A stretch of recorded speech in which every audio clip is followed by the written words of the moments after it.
Demi memperjuangkan nasib status karyawan tetap, ribuan pekerja kontrak PT Jalan Tol Lingkar Luar Jakarta melakukan aksi unjuk rasa. Akibatnya, akhir November beberapa ruas pintu tol JOR pun terancam tidak beroperasi.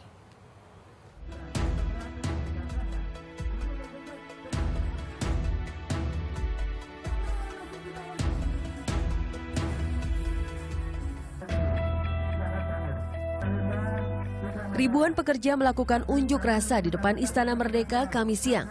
Mereka menuntut penghapusan sistem kerja kontrak yang dinilai merugikan kesejahteraan para pekerja. Di antara pengunjuk rasa ikut para pekerja kontrak PT Jalan Tol Lingkar Luar Jakarta atau JLJ, salah satu anak perusahaan Jasa Marga. Mereka menuntut PT Jasa Marga menepati janji mengangkat menjadi karyawan tetap pada November nanti.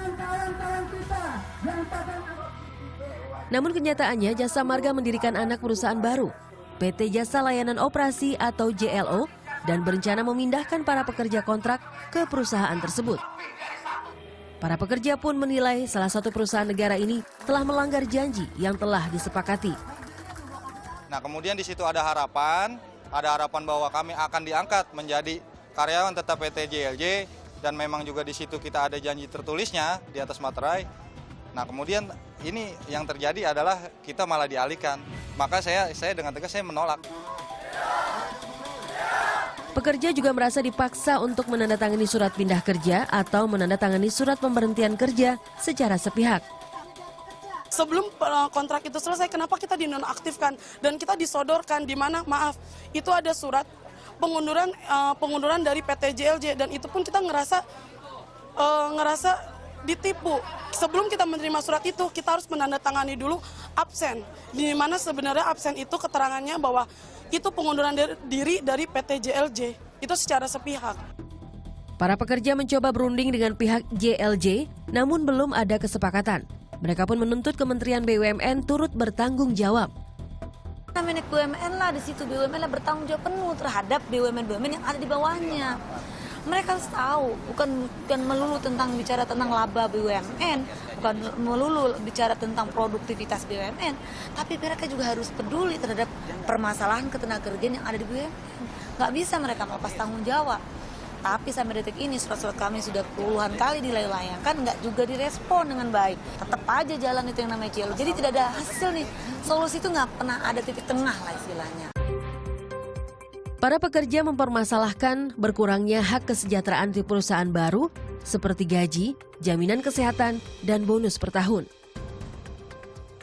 Menanggapi aksi pekerja, Kementerian BUMN menilai perpindahan karyawan ke perusahaan baru dibutuhkan untuk meningkatkan mobilitas tenaga kerja yang kian produktif. Karena Jasa Marga itu kan makin banyak ruasnya, jadi dia perlu satu perusahaan yang memang memobilitas tenaga kerjanya itu dengan mudah.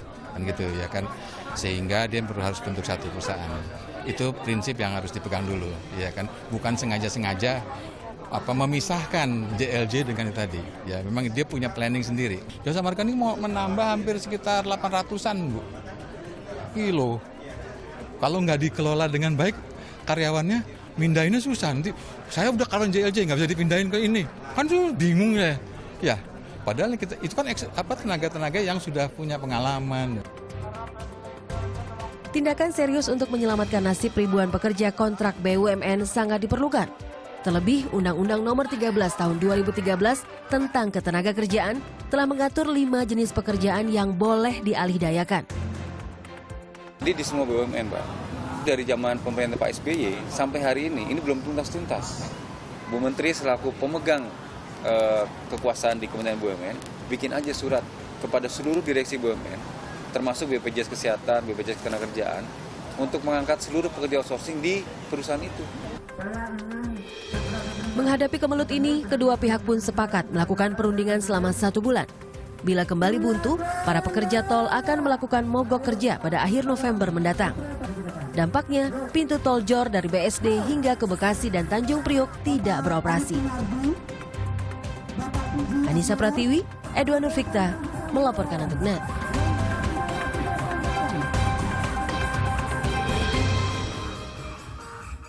Jadi pada tanggal 26 Oktober kemarin teman-teman sudah ada pertemuan begitu yang dilakukan yang dimediasi begitu oleh Kapolda Metro Jaya, di mana dari pertemuan ini memang memberikan hasil bahwa ada 320 karyawan dari PT JLJ yang akan diberikan perpanjangan kontrak dan akhirnya mereka sepakat untuk menunda hingga November nanti apa rencana dari demonstrasi dengan menutup pintu-pintu tol ini, dan bisa dibayangkan betapa macetnya dan juga tidak bergeraknya ekonomi jika memang pintu-pintu ini ditutup, karena itu salah satu nadi.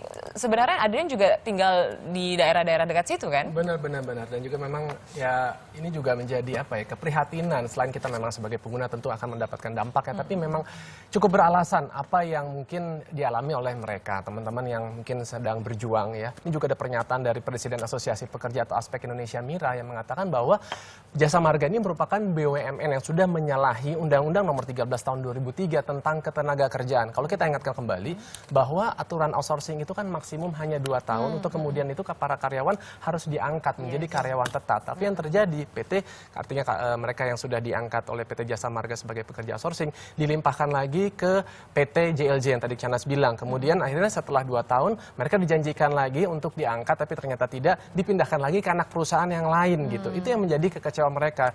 Yang kenyataannya mereka tuh berjuang, ada yang sudah 5-10 tahun semuanya masih outsourcing, Mar. Jadi cuma dipindah-pindah perusahaan terus. Itu dia, dan mereka hanya mendapatkan UMP. Jadi yang namanya fasilitas, kemudian gaji, kemudian tunjangan, Asuransi, itu semua itu tidak mereka dapatkan. Padahal ada kejadian beberapa kali begitu kan, pintu tol tertabrak kan. Ini kan asuransinya memang harus besar untuk mereka. Nah, juga mungkin ada satu yang saya pengen tegaskan lagi, ada peraturan dari Kementerian Tenaga Kerja di tahun 2012 nomor 19 yang menyatakan bahwa aturan pekerjaan outsourcing itu hanya boleh dilakukan di 5 bidang usaha.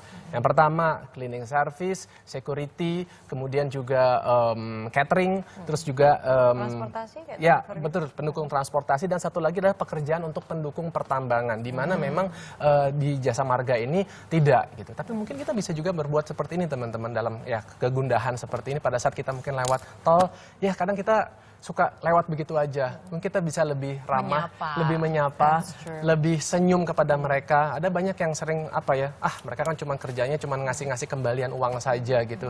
Kadang sedikit senyuman buat mereka itu juga memberikan satu rasa ya. Betul. That's true. Nah, kalau misalnya bicara mengenai Jasa Marga, teman-teman, ini ada data terakhir di mana kira-kira berapa sih laba bersih dari Jasa Marga di tahun ini. Ternyata memang turun tipis dibandingkan dengan triwulan ketiga di tahun 2014. Di tahun ini itu laba bersih dari Jasa Marga di kuartal ketiga tahun 2015 adalah 960,93 miliar rupiah, sedangkan kalau misalnya dibandingkan dengan tahun lalu itu di angka 1,06 triliun. Nah, itulah informasi terkini seputar Jasa Marga dan juga outsourcing. Dan berikutnya kita